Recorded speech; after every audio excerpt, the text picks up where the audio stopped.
Welcome back to Currency 365, powered by Eyes Open Media.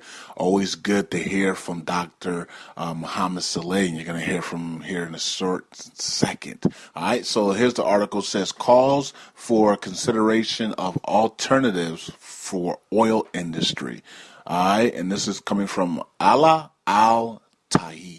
I called two economists to find alternatives to oil to cope with the financial crisis experienced by the country by adopting the strategy of reform comprehensive, including taking a number of decisions to address the imbalances and revitalize agriculture, industry, and investment sectors. Okay. Financial and economic expert, Dr. Mohammed Saleh. What up, Saleh? Salute. The new government strategy aims to carry out a thorough and radical reform to address the imbalance in the structure of the state and especially economic aspects. I love when Dr. Saleh talks about the economy because he knows they have to drop the lower notes and raise that value, okay? Indicating that it was complete effective steps began months ago to cope with the decline in oil prices. All right, so we know what happened. They brought in the lower denoms, and we saw the low auction, so we know that the lower denoms are there. They probably have been given to the banks by now at a price, maybe 30 cents, 40 cents, 50 cents. The banks paid for it, and now they're going to start to bring, they got to raise the value, and then they can, the citizens will bring in the 3-0 notes, including us, and they will get the lower denoms. Okay, they have the investment law as well, ready to go to bring in the world to invest in Iraq. And so let's see, Dr. Saleh added that the executive branch proceeded to take measures to support the private sector. There you go. So they have to launch the private sector, which will show the rate. Let's see, and move economy and reforms into to facilitate the entry of oil companies by reducing the obstacles and bureaucracy to make it less complex. All right, so we already know. Now, going back to about 2011, Dr. Saleh, Mohammed Saleh said that the 50,000 and the 100,000 could not exist without the lower notes.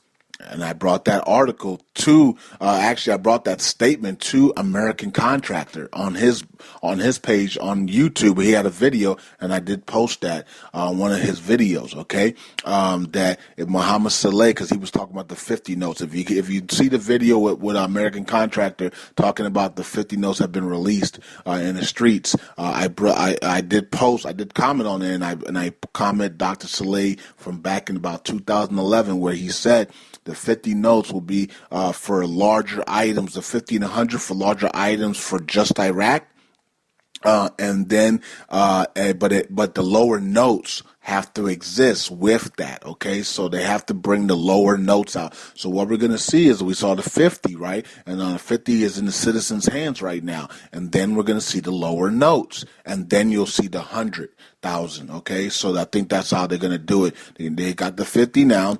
They're gonna bring the 100. They're gonna bring the lower denoms, and they're supposed to already have them out, but they're behind or whatever because they haven't changed the value yet.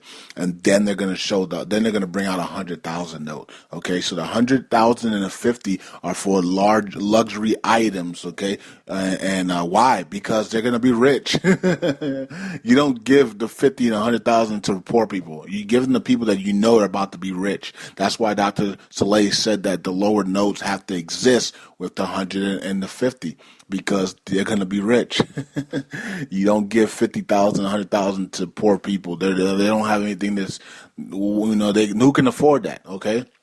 So that's why he said that the lower notes have to exist because that gives them the purchasing power to be able to afford a lot of things. So they'll be able to buy planes and stuff like that. Currency 365 is always good to hear from Dr. Mohammed Saleh. I hope one day in 2016 he takes over as the governor of the central bank because Iraq is still the proxy governor and he has not been appointed by the IMF or the finance committee to be the permanent governor of. So he's still proxy. So he's definitely been there longer than he expected because a proxy acting governor is only supposed to last 1 year and then he's supposed to become the governor or they're supposed to replace him like they did with Turkai. Okay, but Alac refuses to leave, and that's the problem. So there you have it. So Alac's been there longer than a year, and he's not supposed to. And the IMF still has not granted him the governor of the central bank. So that's how that's how much they believe in him. Okay, so Currency 365. I'm out. I'm powered by Eyes Open Media.